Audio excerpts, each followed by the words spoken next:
Your depression might not be in your head. It might be in your gut, and a missing microbe could be the reason nobody ever told you about. I know how that sounds. But hear me out, because what I'm about to share completely changed how I think about mood, anxiety, and mental health. And I'll give you a specific, practical recipe at the end of this video, something you can make at home starting tonight that may genuinely shift how you feel from the inside out. Let's start with something that most people don't know. You have roughly 17 digestive enzymes in your body. Your gut microbiome, the ecosystem of bacteria living in your intestines, produces over 60. That's not a small difference. That's a completely different league. And here's what that means for your brain. Those microbes are the only living things capable of breaking down fiber. Not you. Oh, them. When they process fiber, they create byproducts, short-chain fatty acids like acetic acid and butyric acid. Butyric acid, by the way, behaves similarly to ketones. It feeds your colon cells and may support brain function. The bigger story is what happens at the neurotransmitter level. Neurotransmitters are the chemical messengers of your nervous system. You've heard of serotonin, dopamine, GABA.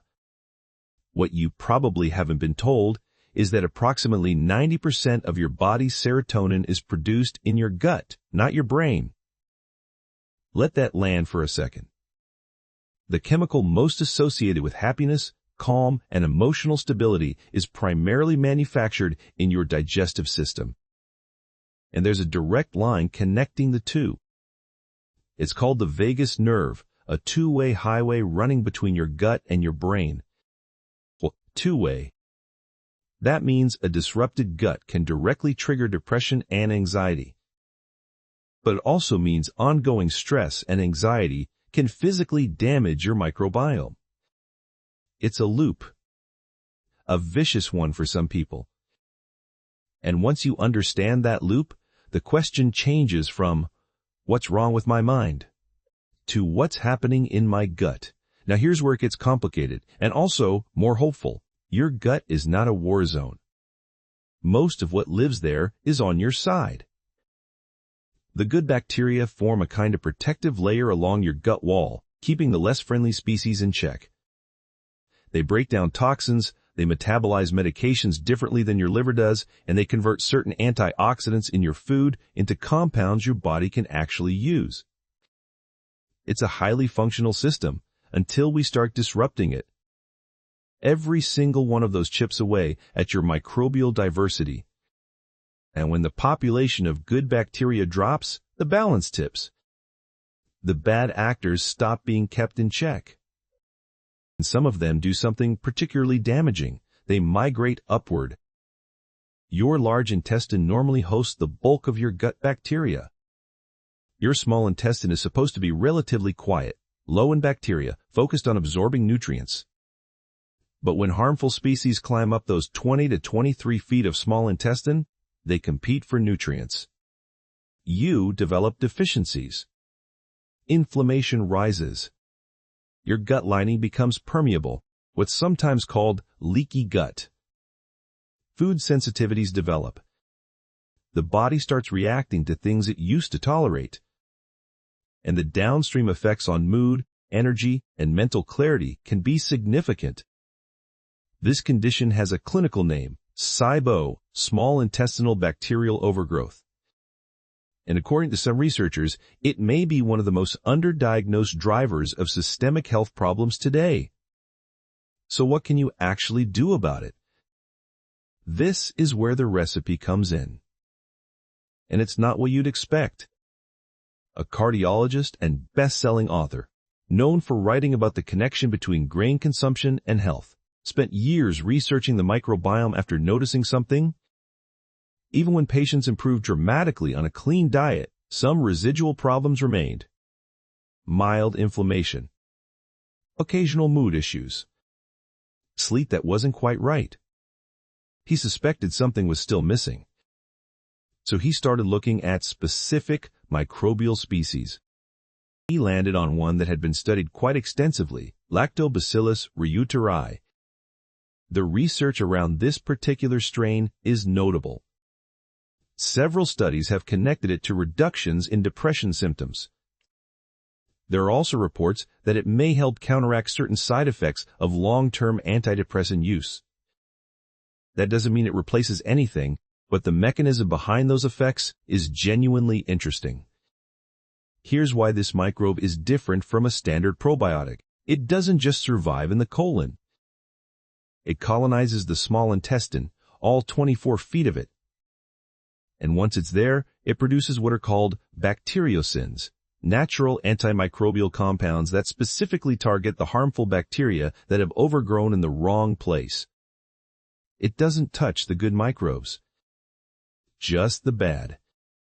It's targeted in a way that no pharmaceutical antibiotic is, and without the resistance issue. But there's more. Lactobacillus reuteri stimulates the production of oxytocin. Most people associate oxytocin with childbirth or social bonding. But its role is far broader.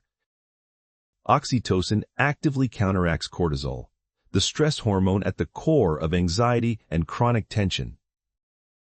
When cortisol stays elevated too long, it does real structural damage. Oxytocin pushes back against that. People supplementing with Reuteri have reported deeper, more restorative sleep, specifically longer delta wave sleep. Others report thicker hair, improved skin texture, increased muscle tone, and a general sense of emotional ease. Anecdotal? Yes, in many cases. But given the mechanism, none of it is implausible. The problem is that standard probiotic supplements typically don't deliver enough of this microbe in the right form. And regular commercially produced yogurt doesn't cut it either. It's fermented for about 4 hours. What the research suggests is that to grow Reuteri in meaningful concentrations, you need to ferment at body temperature, about 99 degrees Fahrenheit, and you need to do it for 36 hours. That's when the bacterial count gets high enough to actually make a difference. Here's how to make it. You'll need 1 probiotic capsule containing Lactobacillus reuteri. Look for the specific strain, the link is in the description.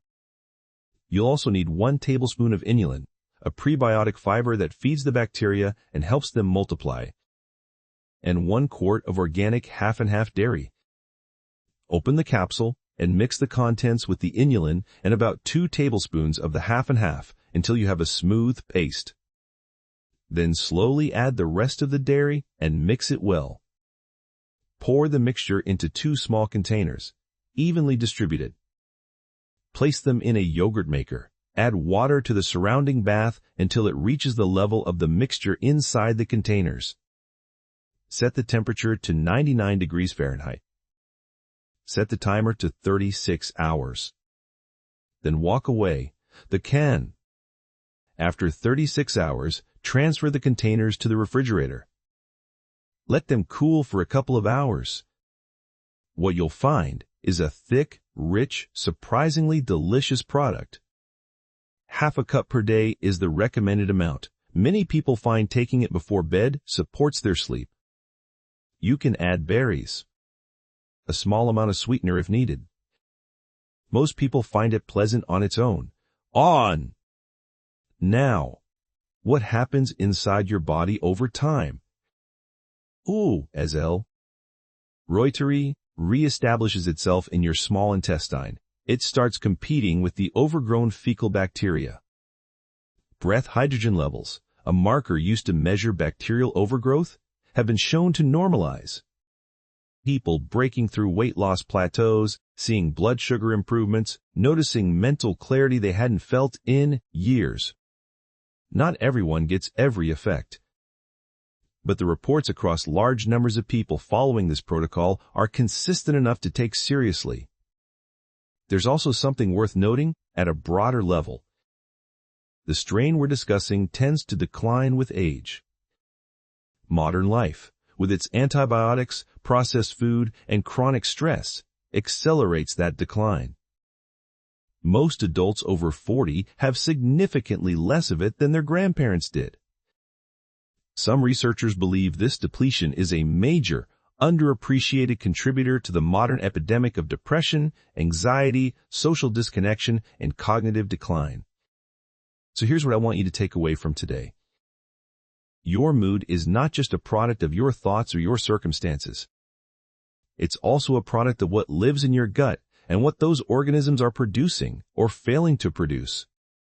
The connection between gut health and mental health isn't fringe science anymore. It's one of the most active areas of research in medicine right now. And the good news is that this is something you can actually work with. Start with one thing. Look at what's depleting your microbiome. Is it chronic stress? Highly processed food? Alcohol? Antibiotics you haven't recovered from? Once you identify the drain, you can start plugging it. And if you want to go further, the recipe in this video is a concrete, low-cost intervention worth trying. Your action step for tomorrow, check your fridge. Do you have the ingredients to start this? If not, write a short shopping list. 1 probiotic capsule. 1 container of organic half and half. 1 jar of inulin. That's it. The yogurt maker is optional. You can improvise with any device that holds steady heat. Which of these points hit closest to home for you? The serotonin fact, the SIBO connection, the oxytocin piece. I'm genuinely curious what landed. Drop it in the comments. And if you've already tried an Reuteri protocol, I'd love to know what you noticed. Next week, we're going deep on something that almost nobody talks about. The specific bacteria that may be driving sugar cravings, and how to starve them without willpower. You won't want to miss that one.